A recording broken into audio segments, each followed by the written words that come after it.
సరే exit poll కొంతవరకు మనం నమ్మొచ్చు, కొంతవరకు వాళ్ళకున్న శాంపిల్ సర్వేస్ని బట్టి చెప్తారు. అంటే ఇప్పుడే మొదటి రౌండ్ ఏదైతే ఓపెన్ అయింది కాబట్టి, రిజల్ట్ వచ్చింది కాబట్టి కొంత సమయం తీసుకోవాల్సి ఉంటుంది. మనం ఇంకొక 2-3 రౌండ్లు అయితే అర్థమవుతుంది. సో కాబట్టి ఏది కూడా అంటే ఈజీగా ఏమి అంత ఈజీగా ఎవరికి లేదు. సో స్పష్టంగా తెలంగాణ ప్రజలు ప్రజాస్వామ్యబద్ధంగా ఏ రిజల్ట్ ఇచ్చినా మనం యాక్సెప్ట్ చేయాలి, అది the rule. So at the same time ఏంటంటే దేశంలో కూడా బీజేపీ కూడా అంత మనం అనుకున్నంత ఏమీ ఇవ్వట్లేదు. కాంగ్రెస్ కూడా ఇప్పుడు ఇంకొక 1-2 అవర్స్ అయితే మనకు స్పష్టంగా అర్థమవుతుంది. కాబట్టి ఇప్పుడు పోస్టల్ బ్యాలెట్ ఓట్స్ ఏంటంటే అవి చాలా నెంబర్స్ మీద ఉండే ఓట్లు. సో కాబట్టి అది దాన్ని మనం ట్రెండ్గా ఇప్పుడు చెప్పలేము. రాష్ట్రం వరకు వస్తే, దేశం వరకు వస్తే కూడా అదే విధంగా కొనసాగుతుంది. కొంత బీజేపీ వైపు మొగ్గు చూపిరని అంటే సెంటిమెంట్ ప్రధానంగా ఏంటంటే భారతదేశంలో హిందూ జనాభా ఎక్కువ ఉంటుంది న్యాచురల్గా. అంటే మనం వాస్తవాలు మాట్లాడుకుంటే ఈరోజు ఇప్పుడు మనం ఏది మాట్లాడినా అది నిజం అక్కడ తెలుస్తుంటుంది. ఏదో మనం ఏం మాట్లాడినా అది చెప్తుంటుంది, నిజాన్ని చెప్తుంటుంది. మనం గెలవడానికి మాట్లాడుకోవచ్చు, కానీ ఫైనల్గా ఏంటంటే దేశంలో కొంత హిందుత్వము ఏదైతే మతము అనేది పనిచేసింది అనేది మనకు అర్థమవుతుంది. ఇప్పుడు వర్కౌట్ అయిందంటారు రామ మందిరం, వర్కౌట్ అవుతుంది అని స్పష్టంగా నెంబర్స్ వెళ్తాయి. మనం ఇప్పుడు నేను సపోజ్ వేరే బీజేపీ ఉంటే ఆయన మీద నేను ఏదో ఆర్గ్యుమెంట్ చేయొచ్చు, కానీ రిజల్ట్ కనిపిస్తుంది కదా మనకు. ఎందుకంటే 2 సార్లు ఈ దేశానికి ప్రధానమంత్రి చేసి చాలా జాతీయ కంపెనీలన్నీ అమ్మేసినా కూడా, ఎల్ఐసి లాంటి చాలా కంపెనీలను సేల్ చేసినా కూడా ఈరోజు ప్రజలు మళ్ళీ ఏంటంటే దేవుడి చుట్టూ తిరిగిందని అర్థమవుతుంది.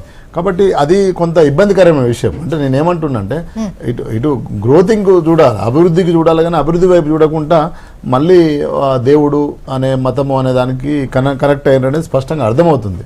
అది కొంచెం ప్రమాదకరం యాక్చువల్గా. ఎందుకంటే దేవుడు కనెక్ట్ అయితే స్టార్టింగ్ అసలు 350లో చూపించేదేమో నెంబర్ అని అంటే ఇప్పుడు అది అంటే ఇప్పుడు ఫస్ట్ రౌండ్ ఎవరు పోలిట్ బ్యాలెట్ జనాలు ఇంకా రాలే.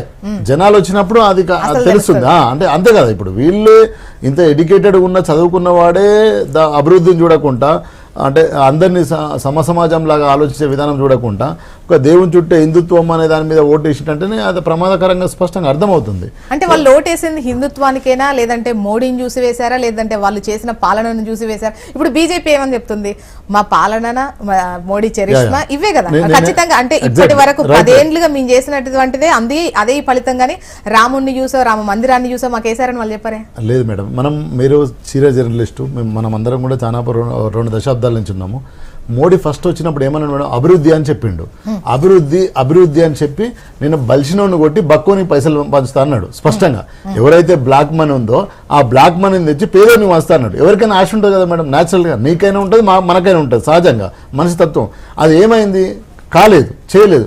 రెండోసారి ఏమన్నాడు, గ్రోతింగ్ అభివృద్ధి చేస్తున్నా అభివృద్ధి అన్న. అంటే 2 సార్లు కూడా ఈ 2 ఎజెండాలు పనిచేసి ఓట్లు వేసిండ్రు, నమ్మిండ్రు. అంటే ఎవరైనా నమ్ముతారు, కానీ ఈ 2 కూడా ఎక్కడన్నా జరిగినాయా మనకు?